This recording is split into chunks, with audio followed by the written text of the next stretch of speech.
All right, welcome everyone. This is the 8th March. Let's take a look at gold. Wow, gold basically dipped down. But anyway, let's take a look at over here. Now, looking at the daily time frame on gold, we can see that we're still consolidating here, to be honest, like the previous daily candle closed bearish, but this is not an indication that this daily candle will go down. It can go up as well.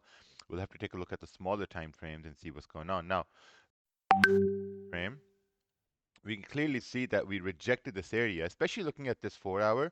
We wicked down all the way into 2307, and now we're all the way up into 23 pip rejection from 2307. Let's take a look on the 1 hour. One quick look at the 1 hour. It does seem like we had an impulse move down and then we had an impulse move back in the range. Now, someone can say maybe this is a fake out, but I'm not convinced, because if this is a fake out, when price comes into a range, um, it has to be a big enough range. And for the fake out, this candle should have closed around 2312 so that we can say that, okay, the next candle can continue to push up. And that could have been a fake out trade. But, this isn't a fake out. A fake out is where the candle closes back in the range, not all the way up at the other side of the range, because this candle came all the way up to the other side. Let's take a look. Looking at the 30-minute, now we have some more information. Of course, this is an area of interest, I want to say, but at the same time, I want to point out that maybe this is our clean range now. I mean, if we do break below 2315, this becomes our clean range because if this support was important, right?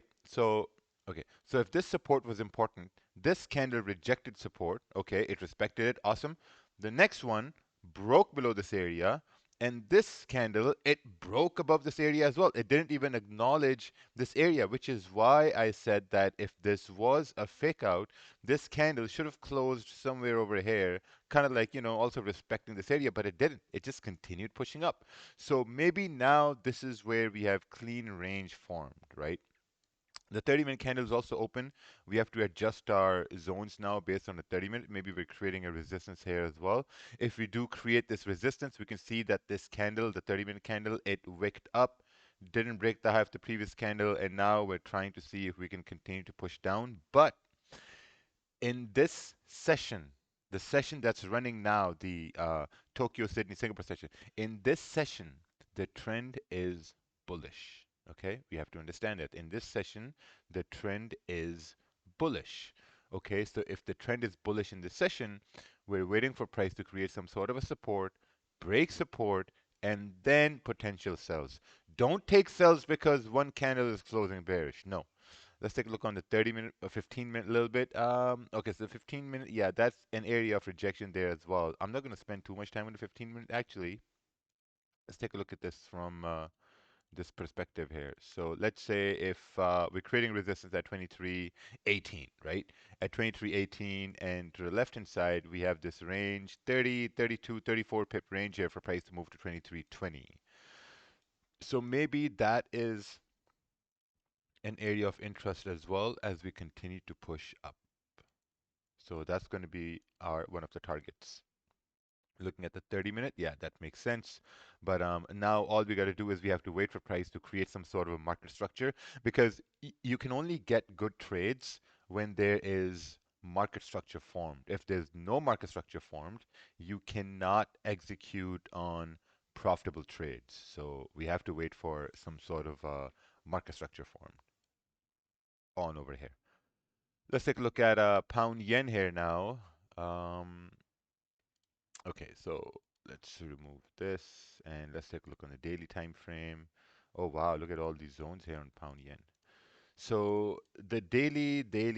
So the daily basically we moved up and look at the size of this candle, right? Pretty big size of this candle. This is like almost like a 170 pip candle. The next candle body was smaller. This candle body, we don't know whether it's going to continue to push up or it's going to continue to push down. We have to consult the smaller time frames. But other than that, what we do see is that we did create a low on the daily, right? We came down, created a low, and we're only going to talk about this low if we start to get rejections up over here, and the rejections would mean price went down, made a low, came up, had some rejections, and then continued to push down, right? That's something we want to see. On the other hand, we do have a pound yen resistance forming on the daily time frame right here. Let's take a look on the 4 hour. Looking at the 4 hour, now we have some more information. We're just consolidating here in the 4 hour. The candles are printing side by side as we can clearly see. So let's copy this zone over to the 4 hour. We have a resistance. At the same time, we have a support. We will adjust these zones on the 1 hour time frame now. Looking at the 1 hour now, we need to make things a little bit more clear. So a lot of time what people will do is they'll just plot a zone up over here, they'll plot a zone down over here, and then they will say, okay, now I'm going to wait for price to either break above here, or I'm going to wait for price to break below here.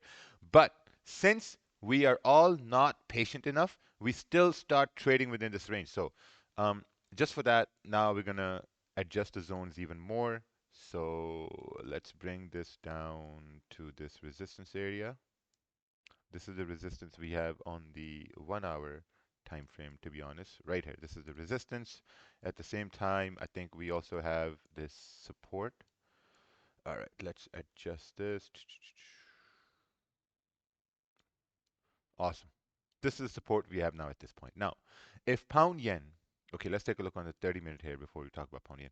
Okay, now if pound yen, we break above 193.850, looking to the left-hand side, there are a lot of rejections to the left-hand side, a lot of consolidation areas, and this price 194.100 is like about 23 pips away.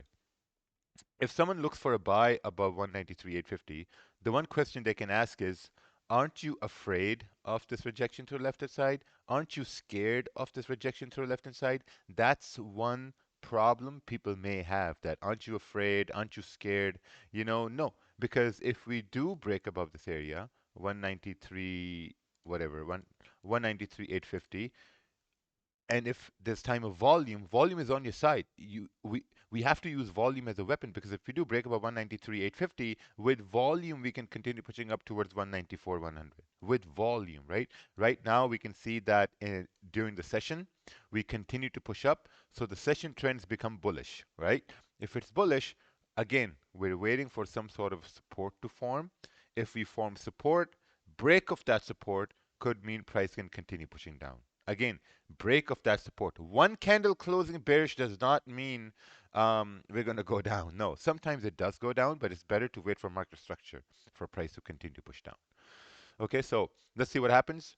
I'm personally going to wait for London Open on gold. There will be no live stream today. We'll have a live stream tomorrow for the New York session. Take care.